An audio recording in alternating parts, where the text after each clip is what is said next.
The day my mother chose my brother in court, I realized something about silence.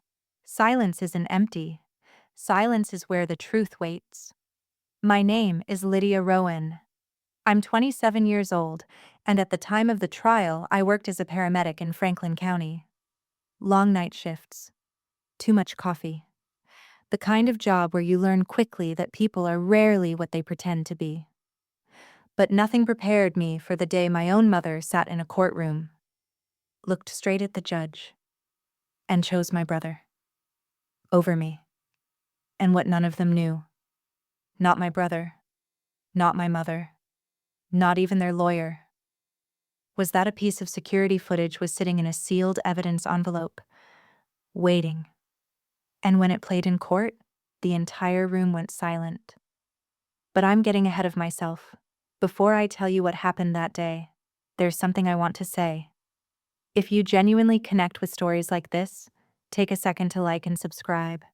It really helps the channel. And tell me, to unravel. It was September 14th, a gray to unravel. It was September 14th, a gray Tuesday morning. The kind where the sky looks like it forgot how to be blue. The courthouse in Franklin County sits on the corner of Pine and 3rd. Old red brick building. Tall white pillars. The steps are worn smooth from decades of people walking up them carrying their problems. I remember standing at the bottom of those steps with a paper coffee cup in my hand. I hadn't slept. Not really. Paramedic shifts train you to function on almost no rest, but this was different. My mind had been replaying the same question over and over all night. Would she really do it? Would my mother actually lie in court for my brother? Deep down, I already knew the answer. Still, some part of me hoped I was wrong. Across the street, a black sedan pulled up. My brother Marcus stepped out first. Same confident walk he always had. Expensive jacket. That smirk he'd worn his entire life whenever he knew someone else was about to take the fall for something. He didn't look nervous. That should have been my first clue. Then my mother stepped out. Denise Rowan. She was wearing the same navy coat she wore to church every winter. The one with the silver buttons. I hadn't seen her in almost 8 months, not since the night everything happened. Our eyes met for about half a second. She looked away first. That hurt more than anything. If you've ever had someone you trusted your entire life suddenly act like you're invisible, you know exactly what that moment feels like. Tell me honestly in the comments, what would you have done in that situation? Because I stood there frozen. Marcus walked past me without saying a word. But as he passed, he leaned just slightly closer and whispered, "Still think the truth matters?" Then he laughed. Quiet, confident, like the ending of the story had already been decided. Inside the courthouse, the hallway smelled like old paper and cleaning chemicals. The fluorescent lights buzzed faintly above us. My lawyer, Thomas Avery, met me near courtroom 3B. Thomas was in his late 50s. Calm voice, gray hair. The kind of attorney who looked more like a history professor than someone who dismantled people in courtrooms. He studied my face for a moment. "You didn't sleep," he said. I shook my head. "Not really." He nodded slowly. Then he lowered his voice. "They're confident." I noticed. Marcus and my mother were standing across the hall with their lawyer. Laughing. Actually, laughing. Thomas watched them for a moment. "Confidence can mean 2 things," he said. "Either they know they'll win," he paused, "or they don't know what we know." My heart skipped. "You mean the footage?" He didn't answer. Immediately. Instead, he glanced down the hallway where the courtroom doors were still closed. "It hasn't been entered yet," he said quietly. "They believe it doesn't exist." And suddenly, I understood why Marcus had been smiling. Because as far as he knew, I had no proof. The entire case came down to my word against his.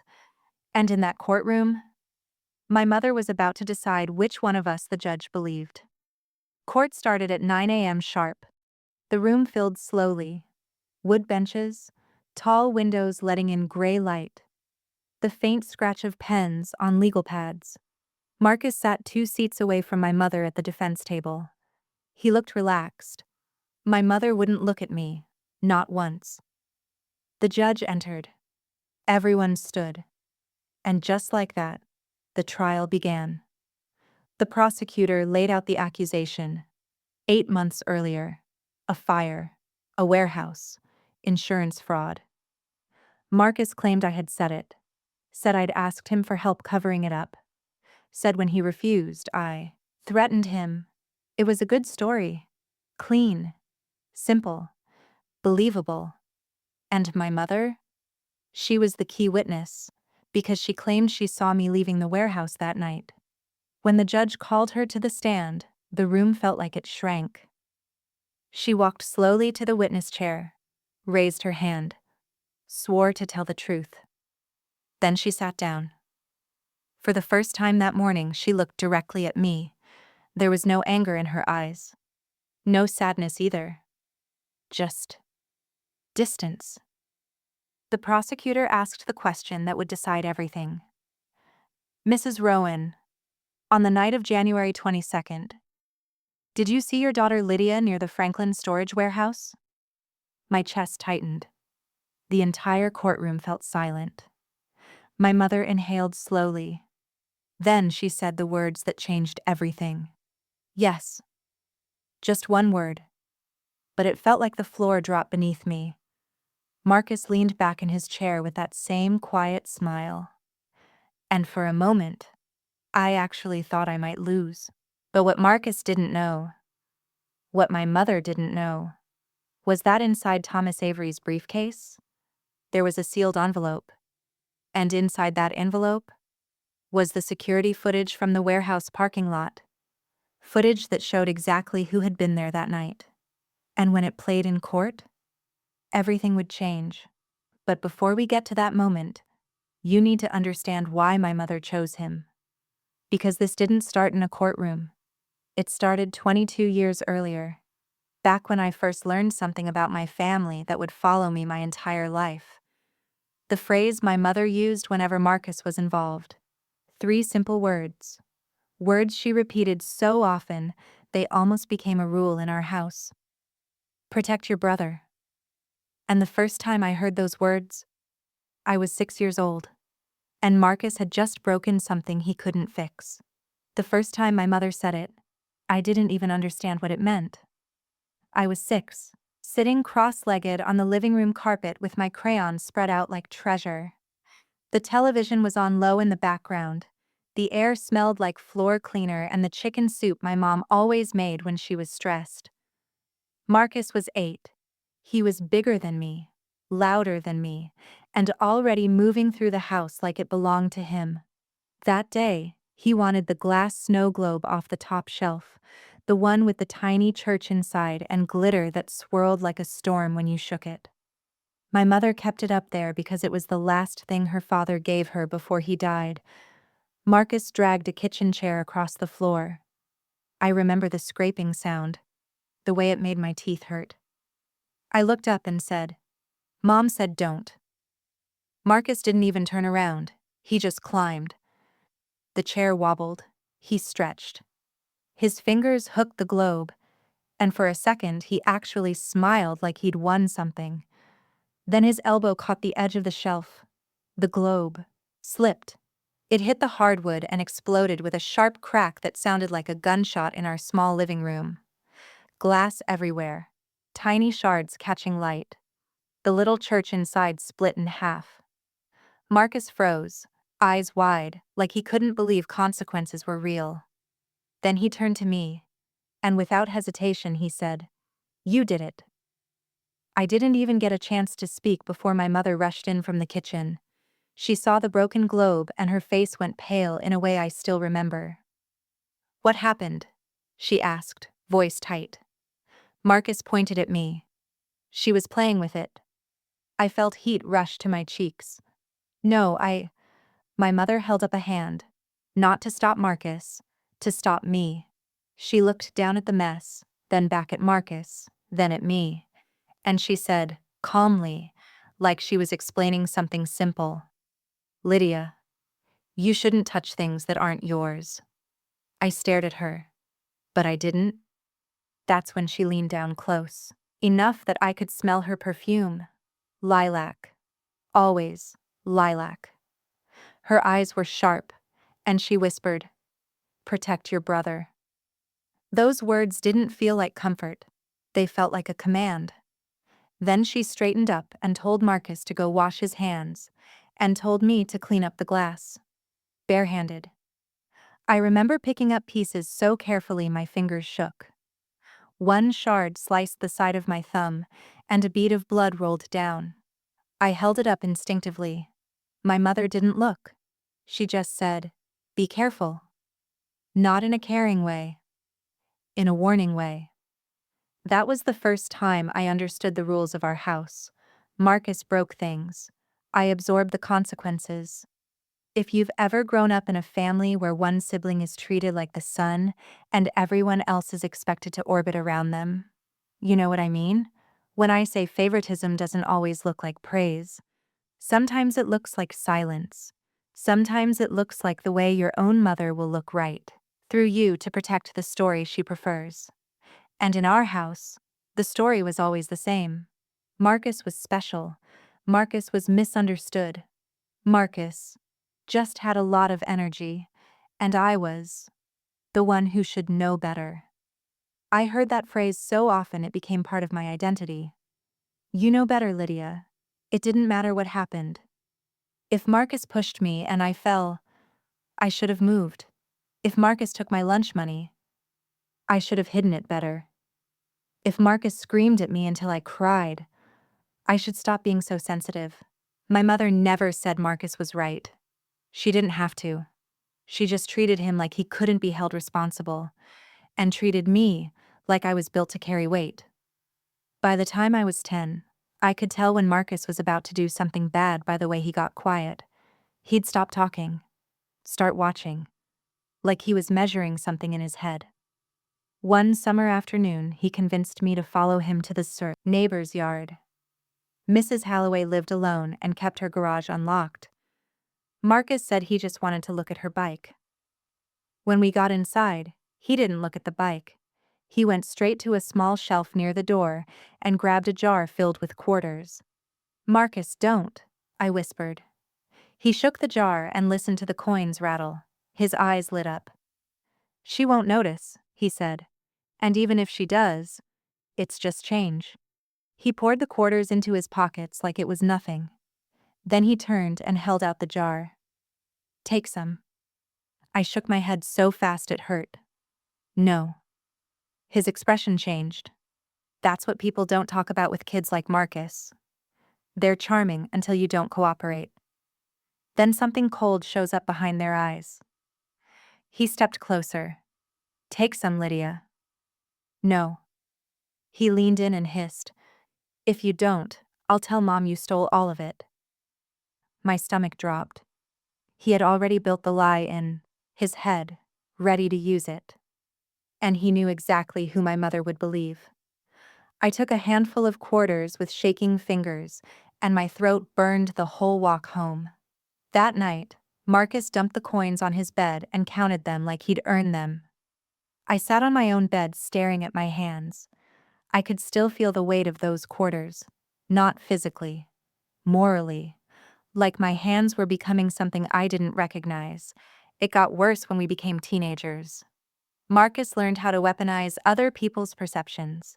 He learned how to be sweet in public and cruel in private. At 14, he joined the football team, and suddenly adults started calling him a leader. At 16, he got caught drinking at a bonfire. The police called my mother. She drove out there in her coat and heels like she was going to church. She didn't ask him what happened. She asked the officer what he meant by caught. Then she looked at Marcus like he was a victim of bad luck. When we got home, she turned to me. "You should have been with him," she said. I blinked. I didn't even know he was going. "You always know where your brother is," she snapped. "That's your responsibility." That was another rule. I wasn't just expected to protect Marcus. I was expected to manage him, to be his buffer, his excuse, his insurance policy. And if he failed, it meant I failed. I left home at 18 for paramedic training because I needed a world where people faced consequences based on reality, not favoritism. In the ambulance, the rules were clear. If someone was bleeding, you stop the bleeding. If someone's heart stops, you bring it back. It didn't matter who their mother was. It didn't matter who was special. Reality didn't care about family stories. That's why I loved the work. It was brutal, but honest. And it gave me something I never had at home: control. For the first time, I wasn't the kid cleaning up glass. I was the one holding pressure on a wound, calling the shots, keeping people alive. But even when I moved out, my mother followed me in small ways. She'd call and ask about Marcus. Never really about me. "How's your brother doing?" she'd say. "Did he tell you about his job interview? Did you remind him to submit his paperwork?" And if I tried to talk about my life, my shift schedules, the exhaustion, the nights I couldn't sleep because I heard sirens in my head, she'd make a sound like she was listening, then redirect. Anyway, Marcus needs. One night, after a particularly rough call, I finally snapped. "Why do you never ask if I'm okay?" There was a pause on the line. Then she said, like she was stating a fact, "You're strong, Lydia." And in her voice, strong didn't mean admired. It meant useful. You can take it. That was my mother's love. Not warm, functional, conditional. The last time I was truly in the same room with both of them before the fire was my mother's birthday dinner. Late January. Cold outside. The kind of cold that made your lungs sting. She made pot roast and lit candles like it was a celebration. Marcus showed up an hour late, smelling faintly like smoke and cologne. He acted affectionate, kissed my mother's cheek, made a joke about me being the responsible one. Everyone laughed. I didn't. Because I'd seen the way Marcus had been moving lately. New friends, fast money, a new car he couldn't afford, and he kept asking me strange questions about my work schedule, when I'd be on shift, when I'd be sleeping, if my apartment security camera worked, little questions that felt harmless until you stacked them together. That night, after dinner, I found my mother alone in the kitchen rinsing dishes. I said quietly, "Marcus is doing something." She didn't look up. "He's figuring his life out." "No," I said. "I mean, something bad. I can feel it." She finally turned. Her eyes hardened like they always did when I threatened the story. "Lydia, you've always been dramatic," she said. I stared at her. "I'm not." She set the dish down with a little too much force. Then she said it again. The phrase that had haunted my whole life. "Protect your brother." I felt something in me shift, like a thread snapping. I said, "What about protecting me?" My mother didn't answer. She just went back to the dishes. And Marcus walked in behind me, heard the last part, and smiled. Not because he cared, because he knew. He knew my mother would always choose him, and he knew I finally understood it. That was the moment the real story started moving toward the trial. Because a few days later, on January 22nd, the warehouse burned, and by the time the flames were out, Marcus had already decided who would be blamed. Me. The night of the fire started like a normal shift. That's what still haunts me sometimes. The ordinary moments right before everything breaks. It was January 22nd, a Saturday. My shift started at 6 p.m. Winter in Franklin County means the sun disappears early, and by the time I walked into the paramedic station, the sky already looked like midnight. The heater hummed in the corner. Someone had left stale donuts on the break room table. The smell of coffee was so strong it almost felt like breathing it instead of air. My partner that night was Caleb Turner. Caleb had been a paramedic for 15 years, calm under pressure. The kind of guy who could crack a joke while starting an IV in a moving ambulance. He handed me a cup of coffee when I walked in. "You look like you didn't sleep again," he said. I shrugged. "Family stuff." He nodded like he understood without asking for details. That's one of the unspoken rules in emergency work. You don't dig unless someone invites you. The first few hours of the shift were quiet. A minor car accident around 7:40 p.m. An elderly man with chest pain around 9:15. By 10:30, the town felt half asleep. The streets outside the station were empty except for the occasional truck passing through. I remember looking at the clock and thinking maybe we'd get lucky and have a calm night. Then my phone buzzed. Marcus. I stared at his name on the screen. That alone was strange. My brother never called me during shifts unless he wanted something. I stepped outside to answer. Cold air hit my face immediately. "Hello?" Marcus sounded rushed. "Hey, you working tonight?" I frowned. "You know I am." "Right. Just checking." Something in his voice felt off. "What's going on?" "Nothing," he said quickly. "Just random question." I leaned against the wall outside the station. "What random question?" There was a pause. Then he asked casually, like it didn't matter. "Your station? Still across town from the storage district?" A small chill slid down my spine. "Why?" "No reason." "Marcus," he exhaled. "I'm thinking about renting a warehouse space," he said. "You know, for equipment." "What equipment?" "Just stuff." Marcus never owned stuff. He owned schemes. I rubbed my forehead. "Why are you asking me this?" "Forget it," he said quickly. "I'll figure it out." Then he hung up. I stood there staring at the dark street. Something felt wrong. But shifts are like that sometimes. Your brain jumps to conclusions because adrenaline is always simmering under the surface. I went back inside. Told myself I was overthinking. At 11:48 p.m., the dispatch radio crackled. Franklin Fire Department responding to structure fire, possible warehouse fire, Franklin Storage District. My stomach tightened immediately. That's the same area Marcus had just asked about. Caleb glanced at me. "You good?" "Yeah," I said quickly. But my pulse had already picked up. Our ambulance wasn't assigned to the call yet. Fire crews usually go first unless there are injuries. Still, something in my chest felt tight. 20 minutes passed. Then the radio crackled again. "Ambulance support requested." Caleb grabbed the keys. "Looks like we're up." The warehouse district sits on the edge of town.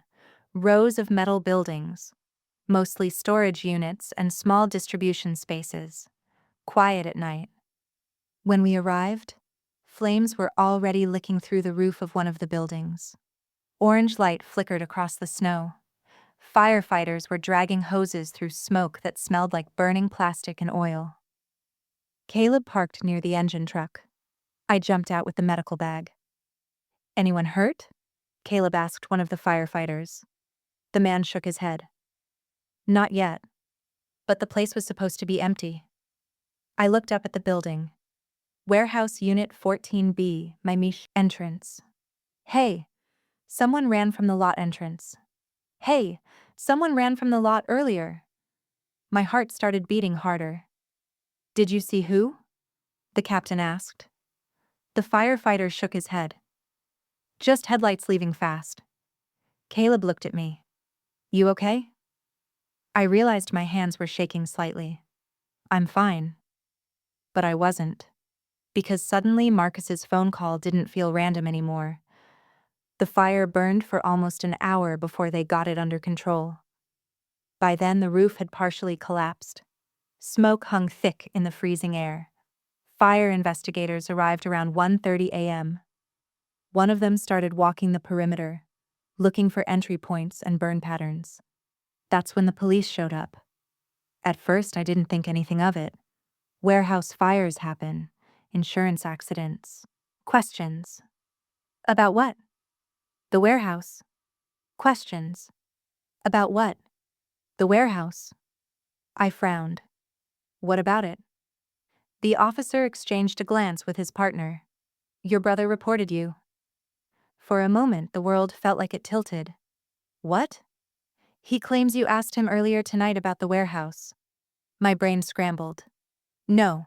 He called me. According to him, the officer continued, you were upset about money and mentioned doing something drastic. I actually laughed. Not because it was funny. Because the lie was so absurd it didn't feel real. That's ridiculous. The officer's expression didn't change. Your brother also said he saw your car leaving this area earlier tonight. My stomach dropped.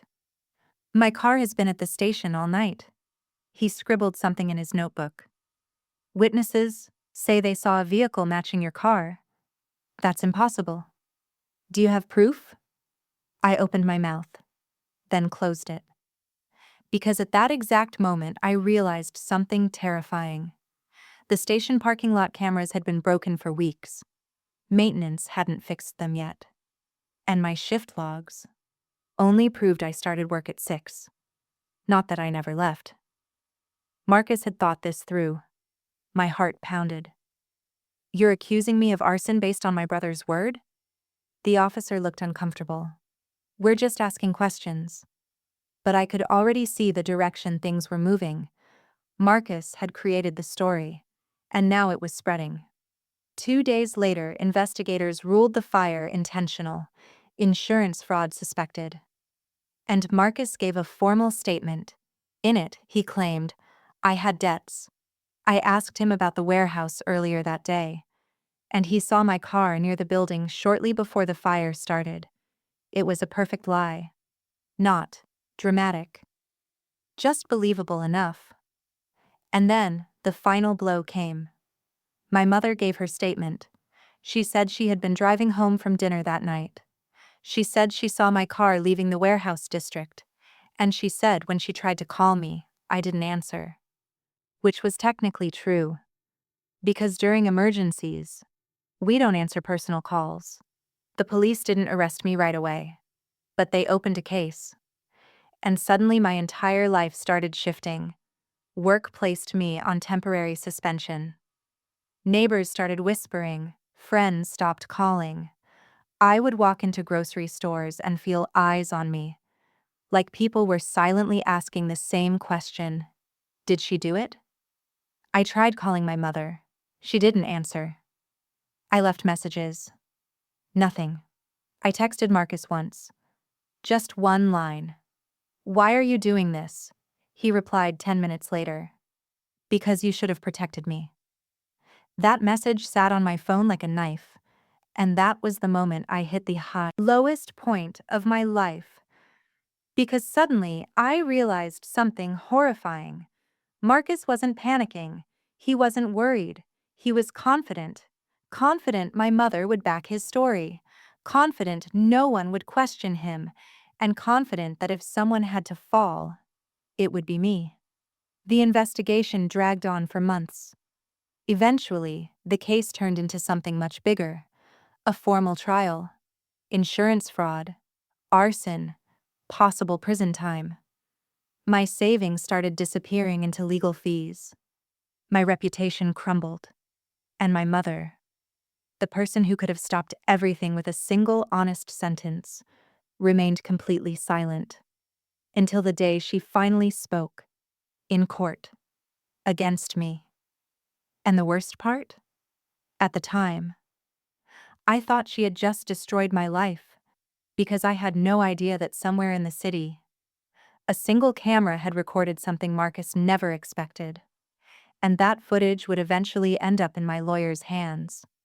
But before that happened, there was a long stretch of months where I believed something terrible, that I had lost everything. My family, my career, my future. And the only thing keeping me from breaking completely was one quiet decision I made late one night in my apartment, a decision that would slowly change the entire case. After the investigation began, life didn't collapse all at once. It unraveled slowly, which, in some ways, was worse. When something explodes, you at least know where the damage is. But when things erode, when they slip away piece by piece, you start questioning everything about yourself. By February, I was officially suspended from paramedic duty pending the outcome of the case. They didn't fire me, but they didn't trust me either. That was the part that hurt. The station had been my second home for almost 8 years. The lockers, the smell of antiseptic wipes and coffee, the radio chatter at 2 a.m. And suddenly, I wasn't allowed inside. I remember standing outside the building one afternoon after turning in my temporary suspension paperwork. Snow was melting along the sidewalk, dirty gray slush pushed up against the curb. I sat in my car for almost 20 minutes just staring at the front doors. Caleb came out eventually. He knocked gently on my window. I rolled it down. He leaned against the door frame and studied my face. "They'll sort it out," he said. I gave a tired smile. "You don't sound convinced." He sighed. "I've been doing this job long enough to know the system isn't always fast." Then he added quietly, "But truth has a way of surfacing." That phrase stuck with me. Truth has a way of surfacing. At the time, it sounded more like hope than certainty. The legal process moved slowly, painfully slowly. My lawyer, Thomas Avery, warned me about that early. "Cases like this take months," he said during one of our meetings in his office. His office smelled faintly like old books and peppermint tea. Tall windows overlooked the courthouse square. He slid a stack of documents toward me. "These are the statements," he said. I read through them. Marcus's statement. Carefully worded. Clean. He claimed he was worried about me. Claimed I'd been acting unstable. Claimed he saw my car near the warehouse that night and feared I might do something reckless. The lies were subtle, which made them powerful. Then I read my mother's statement. My chest tightened as the words blurred slightly. She described driving home from dinner, seeing headlights leaving the warehouse district, recognizing my car, calling my phone. No answer. Every line written like she was simply reporting facts. No emotion. No hesitation. Just quiet confirmation.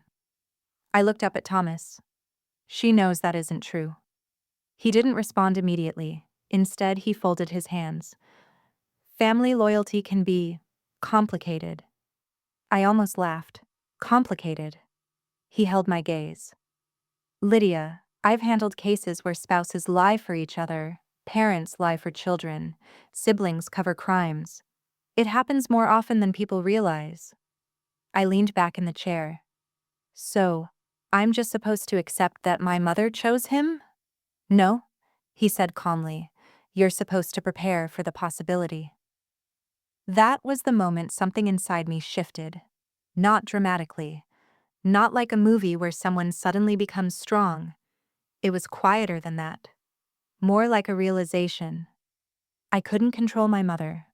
I couldn't control Marcus. But I could control how I responded. Those months were lonely. People in small towns notice everything. Rumors move faster than facts. At the grocery store, conversations would stop when I walked past. At the gas station, someone once whispered loud enough for me to hear, "That's the girl from the warehouse case." I stopped going out much after that. My apartment became my world. Small kitchen, a couch near the window, stacks of legal documents on the coffee table, and silence. Lots of silence. If you've ever been falsely accused of something, you know the strange mental loop that starts. Even when you know you're innocent, a small voice in your head starts asking questions. What if no one believes me? What if the system fails? What if this becomes my life forever? One night around 2:30 a.m., I was sitting at the kitchen table staring at my phone. Marcus's last message was still there. Because you should have protected me. I read it again. And again. Then I put the phone down and said something out loud for the first time. No. Just that one word. Quiet. But firm. I wasn't going to protect him anymore. The next morning, I called Thomas. I want to review everything, I said. Everything? Every report. Every timeline. Every witness statement. He paused. That will take time. I have time. And that became my routine. 3 or 4 days a week, I sat in Thomas's office going through files, police reports, fire department notes, insurance records, security reports. At first, it felt pointless. Marcus had built a tight story. But the more I read, the more I noticed something interesting. His version of events depended heavily on timing. He claimed I had time to leave work briefly, drive across town, start the fire, and return. Which was technically possible. But the timeline was narrow. Too narrow. I started writing everything down. Call logs, dispatch records, fire response times. The exact minute firefighters arrived. Then one afternoon in early April, something small caught my attention. A single line in the fire department report. Nearby parking lot security cameras noted. My heart skipped. I looked up. Thomas? He glanced over his glasses. Yes? This line here. He leaned closer. Warehouse district. Camera? I nodded. Did anyone check it? He frowned slightly. Investigators requested footage, but the report says it was unavailable. Unavailable why? Camera malfunction, apparently. I felt something tighten in my chest. Apparently? Thomas studied the page again, then leaned back slowly. I don't like that word in reports. Neither did I. Because suddenly I had a question I couldn't ignore. What if the camera hadn't malfunctioned? What if the footage existed, but no one bothered to retrieve it? Or worse, someone assumed it wasn't important. I looked at Thomas. Can we get it? He hesitated. Maybe. Maybe isn't good enough. His expression changed slightly. For the first time since the case began, I saw a hint of something in his eyes. Interest. Let me make a few calls, he said. 2 weeks later, he called me into his office again. But this time, he wasn't calm. He looked energized. He walked to his desk and picked up a manila envelope. Thick. Sealed. This came from a private security company that manages cameras in the warehouse district, he said. I stared at the envelope. Is it? He nodded once. Parking lot footage from the night of the fire. My hands felt suddenly cold. What does it show? Thomas didn't answer right away. Instead, he tapped the envelope gently. I haven't entered it into evidence yet. Why not? Because timing matters. My chest tightened. You watched it, didn't you? He gave a small smile. Yes. And? He held my gaze for a moment. Then he said the words that changed everything. Marcus was there. The room felt like it tilted. And your car? He paused. Was never anywhere near the warehouse. I exhaled slowly. Months of tension releasing all at once. For the first time since January, I felt something I hadn't allowed myself to feel. Hope. But Thomas raised a finger. Don't celebrate yet. Why not? Because this only works if we reveal it at the right moment. I frowned. What do you mean? He slid the envelope back onto the desk. We wait for the trial. Why? His voice lowered. Because right now Marcus believes he's winning. He leaned forward slightly. And confident liars make mistakes. Those weeks before the trial were the strangest part of the entire experience, because suddenly, I knew something Marcus didn't. He thought the case was built on lies that couldn't be disproven. He thought my mother's testimony would seal it. He thought I was alone. But inside Thomas Avery's briefcase, there was a video file. A quiet, silent recording from a security camera that had been watching the parking lot all night. And when it played in court, Marcus's entire story would collapse. But there was still one thing I didn't know. One question that kept me awake some nights. Not about Marcus. About my mother. Because I couldn't stop wondering, what would she do when the truth finally appeared? Would she admit she was wrong? Or would she double down on protecting him? And the day of the trial, I finally got my answer. The strangest thing about waiting for a trial isn't the fear. It's the quiet. Life doesn't pause just because your future is being argued inside legal documents. The sun still rises. People still go to work. Coffee shops still open at 7 in the morning. But for you, everything feels suspended. After Thomas showed me the envelope with the footage, something changed inside me. Not relief, exactly. More like balance returning. For the first time in months, the story Marcus had written about me wasn't the only version that existed anymore. There was another story. One backed by evidence. And yet Thomas kept repeating the same thing every time I asked about it. Patience. I didn't like patience. Patience had cost me my job, my reputation, and almost my sanity. But Thomas insisted. If we reveal the footage now, he explained during one meeting, Marcus adjusts his story. His lawyer reshapes the narrative. And if we wait? He leaned back in his chair. Then the truth arrives when they least expect it. That phrase started repeating in my head.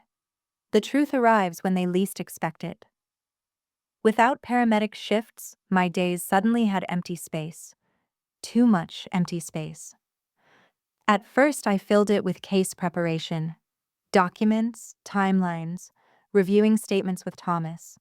But eventually, even that ran out. That's when Caleb called. "Meet me at the diner on Maple," he said. "You hate that diner," I replied. "Exactly," he said. "Which means it must be important." The diner was half empty when I walked in. A bell above the door jingled softly. The smell of bacon and coffee filled the room. Caleb sat in the corner booth, already halfway through a plate of pancakes. "You look less like a ghost today," he said when I sat down. "Thanks, I think." He pushed a mug of coffee toward me. "Thomas called me." I raised an eyebrow. "My lawyer called you?" "He asked about your work schedule that night, confirmed your shift logs." I nodded slowly. "He probably needed another witness." Caleb studied me for a moment. "You're going to win this, Lydia." I looked down at the coffee. "I know. But you don't feel it yet." I shook my head slightly. "Not really." He nodded like that made sense. Then he said something that stayed with me long after that morning. "You know why paramedics survive tough calls? Training?" "Partly," he said. "But mostly because we learn to breathe through the chaos." I frowned slightly. "What does that mean?" "It means when everything around you is falling apart, you focus on the next correct step." He tapped the table lightly. "Not the whole disaster, just the next step." That idea settled somewhere deep in my chest, because that's exactly what the last few months had forced me to learn. Step by step, day by day. No dramatic breakthroughs, just quiet survival. A few weeks later, something unexpected happened. The paramedic station called. My supervisor, Dana Briggs, asked if I could come by. I hesitated before agreeing. Walking back into that building felt strange. The same smell of antiseptic wipes, the same lockers. But people looked at me differently now. Not hostile, just uncertain. Dana sat behind her desk with a stack of paperwork. "You're still suspended," she said immediately. "This meeting doesn't change that." I figured. She slid a document across the desk. "But we reviewed your performance history." I looked down. 8 years of evaluations, incident reports, commendations. She tapped one line with her pen. Your response time on critical trauma calls is in the top 5% statewide. I didn't know what to say. Dana leaned back. Which is why I'm telling you something honestly. Okay. If the court clears you, your job will still be here. The words hit harder than I expected. Because until that moment, I hadn't allowed myself to imagine life after the trial. I swallowed. Thank you. She shrugged slightly. Just don't make me regret it. Spring slowly arrived in Franklin County. Snow melted. Trees started showing small green leaves, and the trial date moved closer. Every few days, Thomas and I rehearsed possible courtroom scenarios. What if Marcus changes his story? He asked once. He can't change the footage. True, Thomas said, but people rarely collapse immediately when confronted with evidence. What do you mean? He steepled his fingers. They deflect. They stall. They attempt emotional appeals. Marcus will lie. Yes, Thomas said calmly. Most likely. Then he added something I hadn't expected. Your mother might too. That sentence sat heavy in the room. I looked at the window. Do you think she knows the truth? Thomas considered that carefully. I think she knows more than she's admitting. Why would she do this? Because protecting one child sometimes becomes a lifelong habit. He paused. Even when it destroys the other. Around that time, I started running again. Early mornings, cold air, empty sidewalks. Running clears your mind in ways therapy sometimes can't. One morning near the river path, I stopped to catch my breath and realized something strange. For months, I had been afraid. Afraid of losing, afraid of prison, afraid of becoming the person everyone whispered about. But standing there with the sunrise reflecting off the water, I felt something else. Clarity. Marcus had built his entire plan on one assumption, that I would continue doing what my mother always asked. Protect your brother. But that rule didn't apply anymore.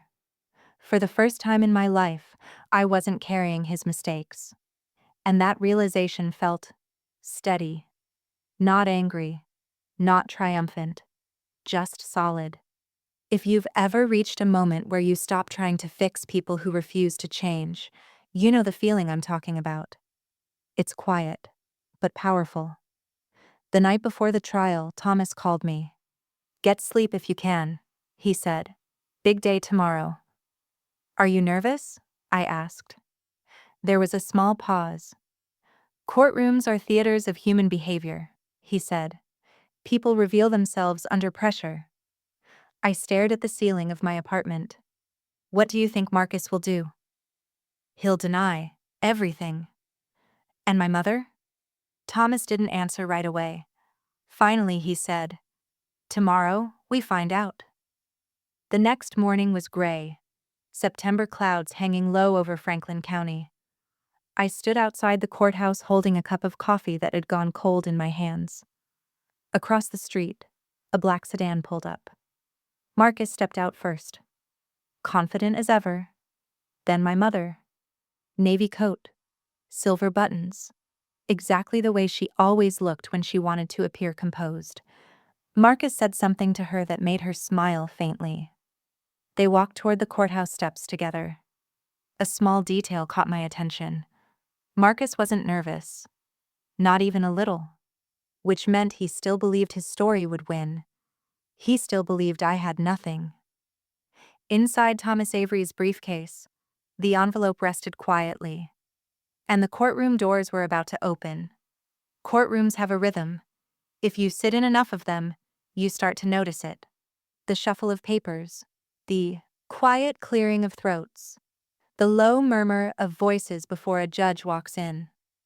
And then suddenly, silence. The morning of the trial felt like stepping into a room where everyone already had an opinion about me. The benches were fuller than I expected. Franklin County isn't a big place. News travels fast, and people are curious when a case involves arson, family accusations, and a firefighter's warehouse. Some people I recognized, neighbors, a few former coworkers, a couple of reporters sitting near the back with notebooks. The air smelled faintly like wood polish and old paper. I sat beside Thomas Avery at the defense table. Across the aisle sat Marcus and his lawyer, Greg Holloway. Marcus looked relaxed. Too relaxed. His arm rested casually across the back of his chair like this was just another meeting. My mother sat beside him. She kept her hands folded in her lap. Not shaking, not fidgeting. Just composed. The judge entered at 9 a.m. sharp. Everyone stood. The room settled. And just like that, the trial began. The prosecution opened with Marcus's version of events: insurance fraud, financial stress, a desperate daughter looking for a way out. It sounded almost believable when they laid it out in calm, measured sentences. That's the danger of a good lie. It doesn't scream. It whispers. Greg Holloway spoke with the kind of confidence that comes from thinking your evidence is solid. He described how Marcus had tried to stop me, how my mother had witnessed me leaving the warehouse area, how investigators believed the fire had been intentionally set. Every sentence tightened something in my chest, not because I believed it, but because I knew how convincing it sounded. If you've ever had someone calmly rewrite reality while you're sitting right there listening, you know how surreal that moment can feel. It's like watching someone build a version of your life that never happened. After the opening statements, witnesses began. Fire investigators explained the burn patterns. Insurance representatives described the damage. Everything felt slow, methodical. And then the prosecutor called the witness everyone in the room had been waiting for. Denise Rowan. My mother stood. For a second I noticed something strange. She didn't look at Marcus. She didn't look at me. She walked to the witness stand like someone following a routine she'd practiced many times. She raised her hand, swore the oath, then sat. The prosecutor approached her with a calm smile. Mrs. Rowan, could you please tell the court where you were on the evening of January 22nd? Her voice was steady. I had dinner with my son earlier that night. I was driving home around 11. And during that drive, did you pass through the warehouse district? Yes. Did you observe anything unusual? A small pause, just a fraction of a second. Then she said the sentence that had haunted me for months. I saw my daughter's car leaving the area. The courtroom shifted slightly, not loudly, but enough that you could feel the reaction. The prosecutor nodded. You're certain it was your daughter's vehicle? Yes. He glanced briefly toward the judge. Did you attempt to contact her? I called her phone. Did she answer? No. Everything about her testimony sounded calm, reasonable, convincing. If I hadn't known the truth myself, I might have believed her. The prosecutor thanked her and sat down. Then Thomas stood and walked slowly toward the witness stand. Cross-examination always looks calm from the outside, but inside it feels like watching someone carefully remove bricks from a wall. Thomas rested his hands lightly on the podium. Mrs. Rowan, he said gently. Yes. You love both of your children, correct? Of course. And you would never intentionally harm either of them? Absolutely not. Thomas nodded thoughtfully. I'd like to talk about that evening. All right. You said you saw Lydia's car leaving the warehouse district. Yes. Could you describe the vehicle? It's a gray sedan. Thomas tilted his head slightly. And what specifically allowed you to identify it as Lydia's? She hesitated. The shape. The color. Did you see the driver? No. So you assumed it was Lydia based on the car? She shifted slightly in her seat. Yes. Thomas glanced down at his notes. Mrs. Rowan. Are you aware that there are over 300 vehicles registered in Franklin County matching that description? The prosecutor objected. Sustained, the judge said quickly. Thomas nodded politely. Let me ask it another way. He looked back at my mother. Are you absolutely certain the driver was Lydia? My mother's hands tightened slightly. Yes. Marcus, sit forward slightly. Mrs. Rowan. Marcus, sit forward slightly. Mrs. Rowan, are you aware that the warehouse parking lot has security cameras? The room grew just a little quieter. My mother blinked. I wasn't aware of that. Marcus shifted in his chair. Just slightly. Thomas nodded slowly. I see. Then he returned to the defense table. He didn't mention the footage. Not yet. And that's when I realized what he was doing. He was letting the lie settle. Letting Marcus believe everything was going exactly as planned. Marcus testified next. He walked to the stand with the same confident posture he'd had all morning.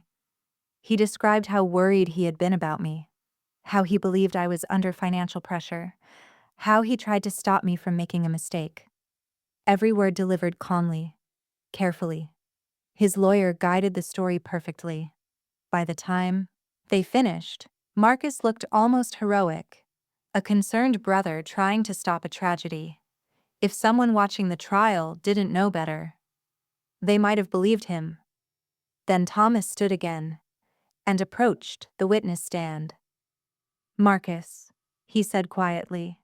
Good morning. Marcus smiled faintly. Morning. You stated earlier that you were nowhere near the warehouse that night. That's correct. You also stated you saw Lydia's car leaving the area. Yes. Thomas nodded slowly.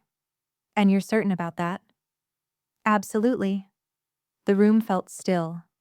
Then Thomas turned slightly toward the judge. Your Honor, he said calmly. At this time, the defense would like to submit a piece of evidence. Marcus didn't move. Not yet. Thomas lifted the manila envelope from his briefcase. The same envelope I had seen months earlier in his office, the one Marcus didn't know existed. My pulse began pounding. Thomas handed it to the court clerk. Security footage from the warehouse parking lot on January 22nd. The words seemed to echo through the courtroom. For the first time that morning, Marcus stopped smiling. His lawyer leaned forward quickly. What footage? He whispered sharply. Thomas didn't respond. The judge nodded toward the screen mounted beside the witness stand. Play it. The courtroom lights dimmed slightly. The screen flickered to life. And as the video began to load, I heard something in the room shift. The quiet before the truth arrives. The courtroom lights dimmed slightly. Not dark. Just enough that the screen beside the witness stand became the center of attention. A low mechanical hum filled the room as the video loaded. No one spoke. Not the judge. Not the lawyers. Not even the reporters in the back row. The only sound was the quiet clicking of the court clerk's keyboard. Then the screen flickered. Grainy security footage appeared. Black and white. Timestamp glowing in the corner. January 22nd, 11:32 p.m. A wide-angle view of the warehouse parking lot.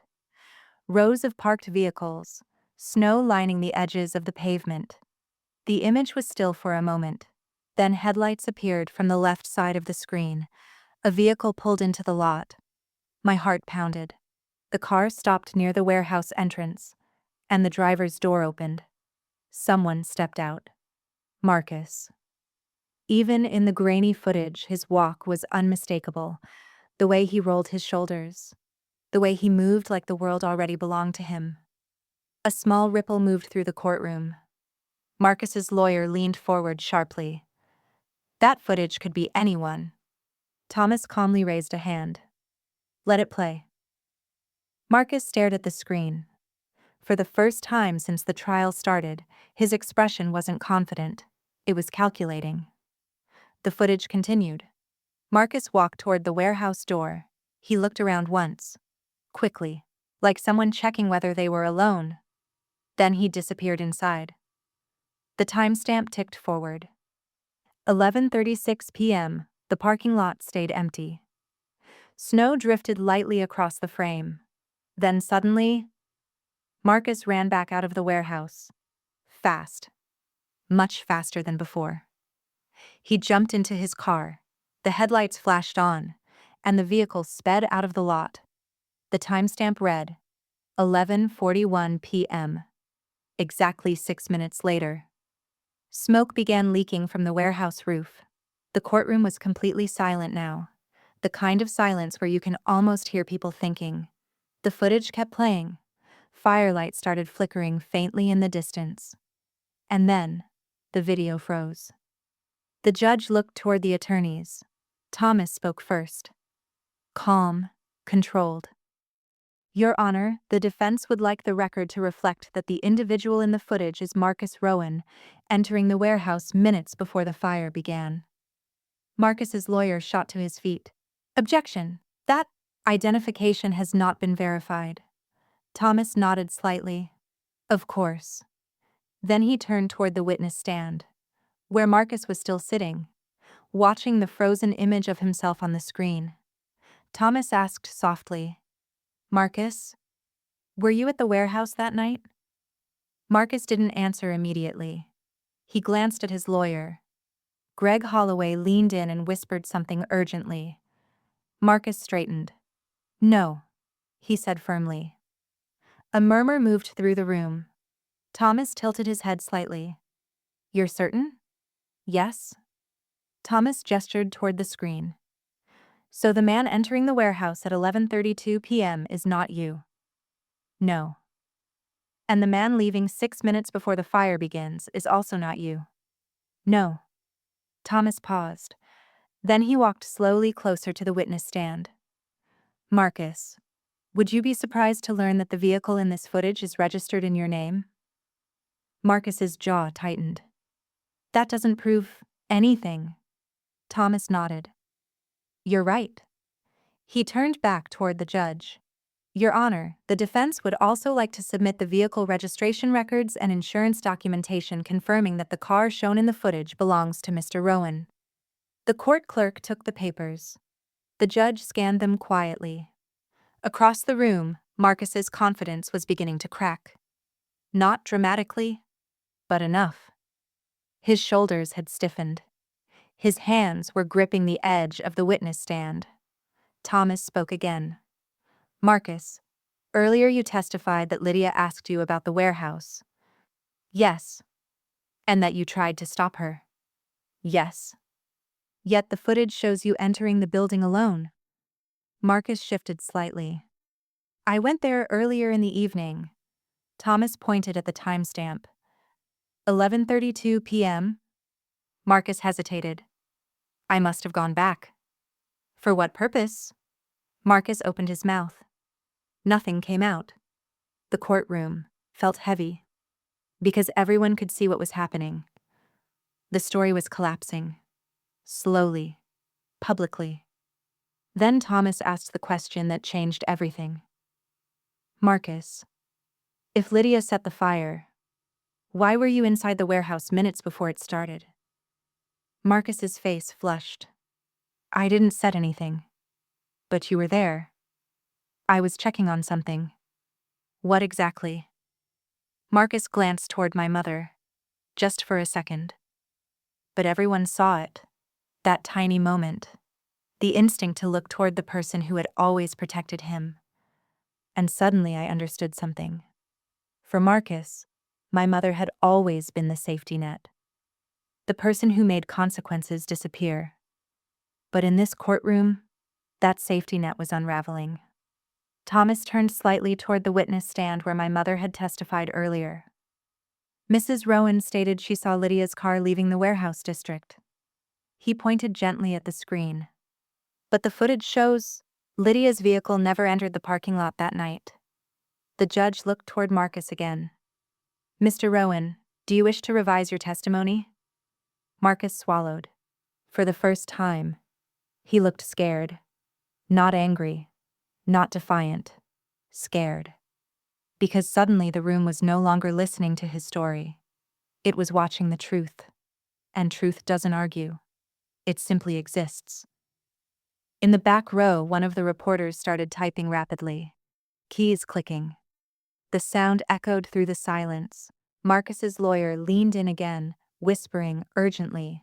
But the damage was already done. Everyone in the room had seen the footage. The calm brother, the concerned witness, the helpful son. All of it had just shattered in less than 5 minutes. Then the judge spoke. "Mr. Rowan," he said firmly, "based on the evidence presented, the court will be reviewing your testimony carefully." Marcus said nothing. His shoulders had dropped slightly now, like someone said quietly. The truth has entered the said quietly. The truth has entered the room. And for the first time since the fire, I felt something lift from my chest. Not victory, not revenge, just balance returning. But the most powerful moment of that day was still coming. Because the judge wasn't finished asking questions. And the next person he looked toward was my mother. When the footage finished playing, the courtroom didn't erupt. There were no gasps, no shouting, no dramatic chaos. Just silence. The kind of silence that happens when something undeniable has entered the room and everyone is quietly adjusting their understanding of reality. The judge looked down at the documents on his bench for a moment. Then he lifted his eyes. "Mrs. Rowan," he said calmly. My mother sat 2 rows behind the witness stand now, hands still folded in her lap. For the first time that morning, they were trembling. "Please return to the stand." The room shifted slightly as she stood. I watched her walk those few steps again. Same navy coat, same silver buttons. But her posture had changed. Before, she had looked composed. Now she looked smaller. She took the seat and raised her hand again to reaffirm the oath. The judge leaned forward slightly. "Mrs. Rowan, earlier you testified that you saw your daughter's vehicle leaving the warehouse district on the night of January 22nd. "Yes," she said quietly. The judge gestured toward the screen where the frozen frame of Marcus entering the warehouse still lingered. "Based on the footage the court has just reviewed, do you wish to clarify or amend your statement?" My mother didn't answer right away. Her eyes moved across the room. They landed briefly on Marcus. He was staring down at the table now. Not at her. Not at anyone. Just at the wood grain in front of him. For a moment I thought she might do what she had done my entire life. Protect him. Rewrite the truth. Say the camera angle was misleading. Say she had been mistaken. Say anything to keep the story alive. But then something unexpected happened. She looked at me. Really looked at me. Not the way she had earlier in the day. This time there was something else in her expression. Not guilt exactly. Not apology. More like realization. The kind that comes when a lie finally runs out of space. Her voice was barely above a whisper. "I might have been mistaken." A ripple moved through the courtroom. The judge nodded slowly. "Mrs. Rowan, the footage indicates your son was present at the warehouse minutes before the fire began." She closed her eyes briefly. Then she said something I never expected to hear from her. "I didn't know about the footage." The judge studied her carefully. "Did you knowingly provide false testimony to protect your son?" My mother hesitated. And that hesitation said more than any speech ever could. Finally, she said quietly, "I believed him." The room stayed silent. Because that sentence carried the entire history of our family inside it. I believed him. Not because the evidence supported it. Not because it made sense. But because believing Marcus had always been the easiest story. The judge turned his attention toward Marcus. "Mr. Rowan," he said firmly, "you testified earlier that you were not present at the warehouse that night." Marcus didn't respond. His lawyer leaned in and whispered urgently. Marcus rubbed his hands together slowly. Then he spoke. "I went there earlier." The judge raised an eyebrow. "The timestamp places you there minutes before the fire." Marcus's voice hardened slightly. "I didn't start it." Thomas Avery stood. "Your Honor, based on the footage and the inconsistencies in Mr. Rowan's testimony, the defense requests that the charges against Lydia Rowan be dismissed immediately." The judge nodded. He glanced once more at the screen, then at the stack of documents. Finally, he said the words that felt like air returning to my lungs. "The charges against Lydia Rowan are dismissed." The room exhaled, quietly, but noticeably. Months of tension evaporating in one sentence. Then the judge continued. "This court will refer the evidence regarding Mr. Marcus Rowan to the district attorney for further investigation." Marcus's chair scraped slightly against the floor. His lawyer put a hand on his arm. But the shift had already happened. For the first time in his life, Marcus didn't have control of the story. Outside the courthouse later that afternoon, the sky had finally cleared. Blue stretched across the horizon like the weather had decided to cooperate again. Reporters clustered near the steps asking questions. Thomas handled most of them. I barely heard what he said, because for the first time in 8 months, the weight in my chest was gone.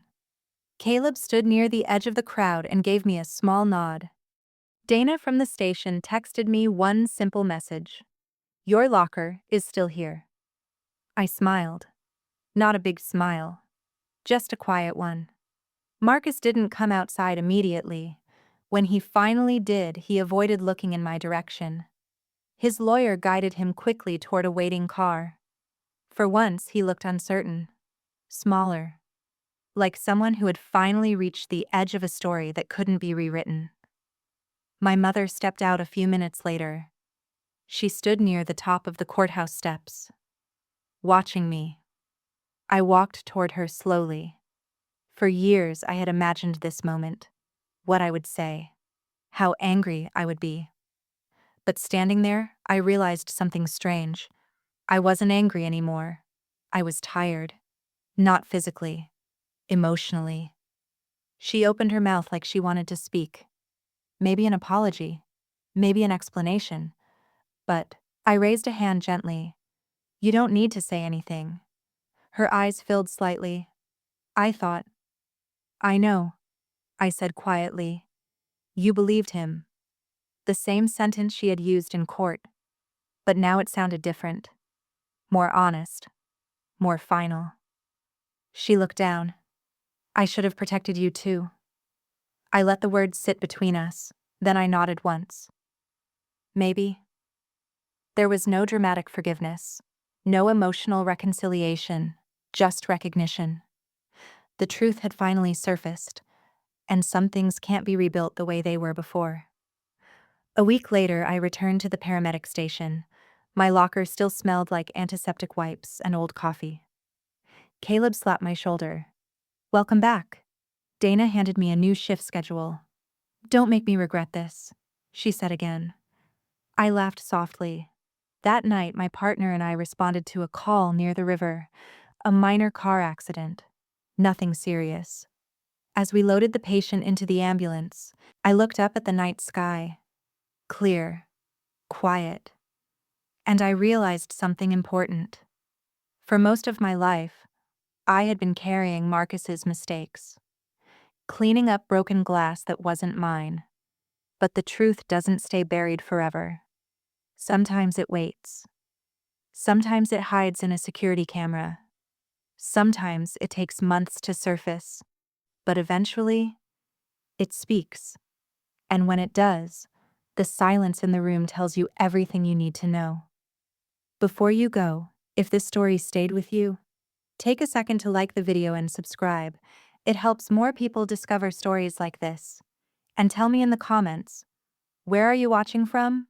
And what time is it there right now? I read every comment and love seeing how far these stories travel. If you believe the truth always finds its way to the surface, Type karma.